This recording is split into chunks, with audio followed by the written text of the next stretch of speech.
السلام علیکم۔ آج ہم کنسولمنٹری یوٹیوب چینل سے کچھ کلپس لے کر آئے ہیں۔ ان میں زندگی، ایمان اور خود کو بہتر بنانے پر بات کی گئی ہے، اسلامی حوالے سے۔ جی وعلیکم السلام۔ بالکل، اور ان میں کافی گہری باتیں ہیں، جیسے الفاظ کا استعمال کتنا اہم ہے، ایمان، اور جو روزمرہ میں ہم معجزے دیکھتے ہیں ان کا کیا تعلق ہے، اپنی غلطیاں ماننا کیوں ضروری ہے، صحیح۔ پھر وہ دل و دماغ کی کشمکش اور اصل میں زندگی کا مقصد کیا ہے، یہ سب کچھ۔ تو کوشش کرتے ہیں آج ذرا ان کلپس کی تہہ میں جائیں اور دیکھیں کہ کیا اہم پیغامات ہیں ان میں۔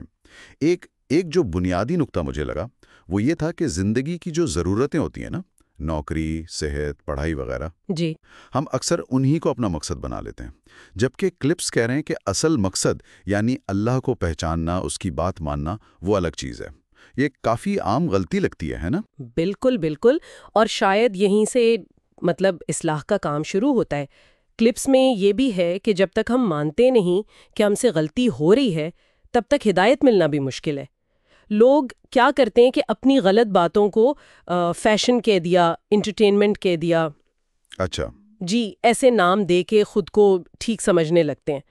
ایک اور بہت اہم بات تھی کہ عقیدہ یعنی جو پکا ایمان ہے، اسے عقیدت یعنی صرف جذباتی لگاؤ، اس پر فوقیت دینی چاہیے۔ کبھی کبھی جوش میں انسان اصل دین سے دور ہو جاتا ہے۔ اور ایمان کی مضبوطی کی بات بھی تھی کہ یقین ہو تو معجزے ہوتے ہیں۔ اور مجھے یہ بات بڑی اچھی لگی کہ وہ کہہ رہے تھے کہ روزمرہ کی چیزیں بھی معجزے ہیں، جیسے یہ دن رات کا آنا جانا، ہمارا سانس لینا، اذان کی آواز، ہم ان پر غور ہی نہیں کرتے۔ بالکل، یہ بہت اہم یاد دہانی ہے۔ اور اسی یقین کے ساتھ پھر رہنمائی مانگنے کی بات ہے، دعائیں بتائی گئی ہیں۔ استخارہ تو ایک ہے ہی، لیکن روز کی جو چھوٹی موٹی الجھنیں ہوتی ہیں ان کے لیے ایک دعا ہے، اللہم خر لی واختر لی۔ اچھا، کہ اے اللہ میرے لیے بہتر چن لے اور مجھے اسی پر راضی کر دے۔ اور مشکلیں دور کرنے کے لیے سورۃ الطلاق کی آیتیں بھی بتائی گئی ہیں۔ صحیح۔ تو ایمان اور دعا کے بعد پھر عمل کا نمبر آتا ہے۔ کئی کلپس میں کچھ کرنے سے پہلے سوچنے پر بڑا زور ہے، یعنی پہلے کیا سوچا اور بعد میں کیا نتیجہ نکلا۔ یہ تو خیر پتہ سب کو ہوتا ہے، لیکن عمل مشکل ہے۔ درست کہا۔ اور یہ سوچنا جو ہے یہ وقت اور نعمتوں کی قدر سے بھی جڑا ہے۔ جیسے کلپس یاد دلا رہے ہیں کہ بچپن ہے، جوانی، صحت، اچھے رشتے، ان سب کی قدر تب کرنی چاہیے جب یہ پاس ہوں، کھونے سے پہلے۔ اسی طرح نماز کی بات تھی، صرف پڑھنا نہیں، قیام کرنا۔ قرآن کہتا ہے کہ نماز برائی سے روکتی ہے، تو اس کے لیے یہ بھی ضروری ہے کہ نماز کی جو شرائط ہیں وہ پوری ہوں، جیسے وضو ٹھیک ہو، غسل ٹھیک ہو۔ وہ نیل پالش والی مثال بھی تھی کہ اگر پانی جلد تک نہیں پہنچ رہا تو وضو یا غسل نہیں ہوتا۔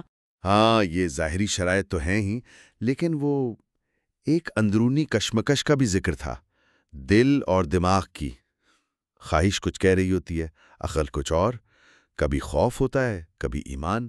یہ جنگ تو چلتی ہی رہتی ہے۔ جی بالکل، اور اس کا حل ذرائع کے مطابق اپنی روح سے جڑنے میں ہے۔ اور اسی سے ملتی جلتی ایک بات تیسری آنکھ یا باطنی نگاہ کی تھی۔ یہ کوئی جادوئی چیز نہیں، بلکہ وہ اندر کی سمجھ ہے، بصیرت ہے، جو چیزوں کو صرف اوپر سے نہیں، ان کی حقیقت کے ساتھ، اللہ کی حکمت کے ساتھ دیکھنے میں مدد دیتی ہے۔ ایک جگہ تو یہ بھی کہا کہ انسان اصل میں ہے ہی نگاہ۔ اچھا، رویوں پر بھی بات ہوئی ہے۔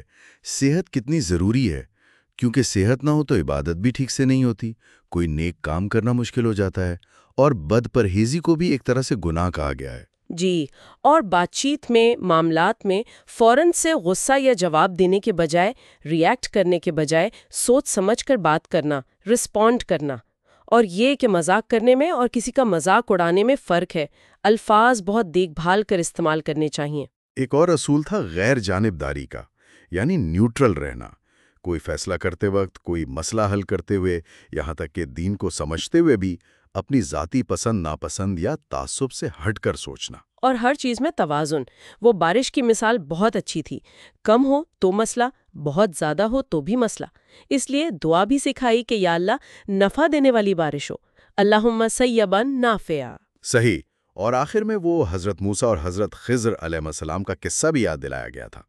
اس سے یہی سبق ملتا ہے کہ علم میں عاجزی ہو اور یہ کہ جو کچھ سامنے ہو رہا ہوتا ہے ضروری نہیں کہ ہمیں اس کی پوری حکمت فوراً سمجھ آ جائے، وہ تکوین اور شریعت والی بات۔ جی، تو خلاصہ اگر کریں تو میرے خیال میں یہ سارے کلپس یہی کہہ رہے ہیں کہ ایمان صرف مان لینے کی چیز نہیں، بلکہ اسے اپنی زندگی میں اتارنا ہے، اپنی سوچ میں، اپنے عمل میں، اپنے رویوں میں۔